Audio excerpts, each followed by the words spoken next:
This is where it all begins. It might be a chapel or a courthouse It might be in a living room, or a barn out back. but wherever it happens, this is where family And friends, gather to witness and to celebrate. one man And one woman.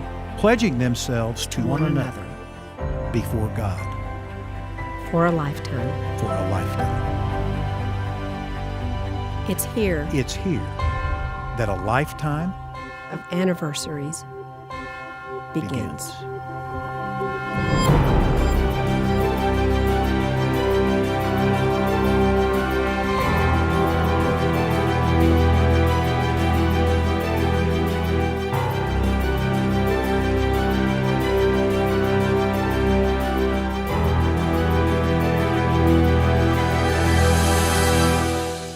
You want to tell that story? Oh, you tell it. It'd be good. Dennis asked me to marry him in late July, called me on the phone. He was living in Colorado. I was in South Carolina, and I said yes. At 2 a.m. in the morning. My time. The next day, I wired some flowers. Make He sure did. you knew what you were saying when you said yes. He wanted to make sure I knew he was serious. Yeah. Yeah. So we had a pretty simple ceremony. We had 4 attendants each. It wasn't about the ceremony, it was about the marriage that was going to take place afterwards. And if you don't know how to do that part, then the ceremony is pretty hollow. I think a lot of people don't know how to do marriage today because they don't know what the blueprints are. And I would have to say that was true of us. We did not really know what our blueprints were. It was a surprise when we ran into roadblocks because we didn't expect roadblocks. Frankly, we didn't know much about love. In fact, I felt like what we did was we enrolled in the first grade of love in that first year of marriage, and have been increasing our grade level with each passing year over the past 4+ decades. It's not storybook like we think it ought to be.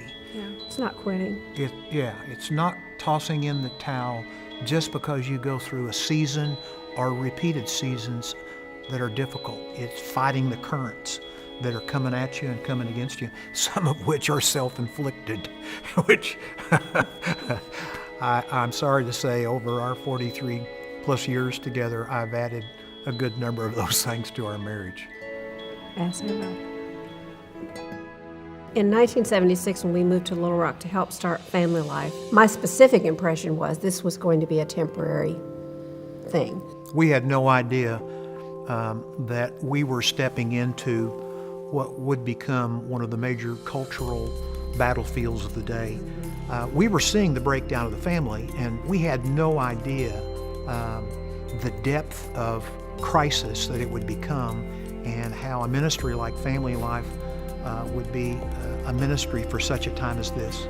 It was a light bulb moment for me. It wasn't very far into the existence of FamilyLife, but we had by then formed a very small speaker team. We were having several conferences a year, and I remember it was one particular weekend, and Dennis and I were not gone speaking. It was really a pivotal moment for me because I think before that I thought it was all what we were doing. That moment was clearly an indication that God had his hand on this. There's people I think of who came to the conference and the lights went on. And I just remember a guy in Dallas, Texas came up to me who had had 4 deployments to Iraq and Afghanistan, and he was about to leave for his 5th deployment. And he came up in tears because he realized the battleground he needed to win was in his marriage and in his family at home. And you never know what's behind those statements, but they're powerful statements that indicate God used the conference, He used the broadcast, He used some of the tools we created to make an impact. And I think one of the reasons for that is anniversaries matter.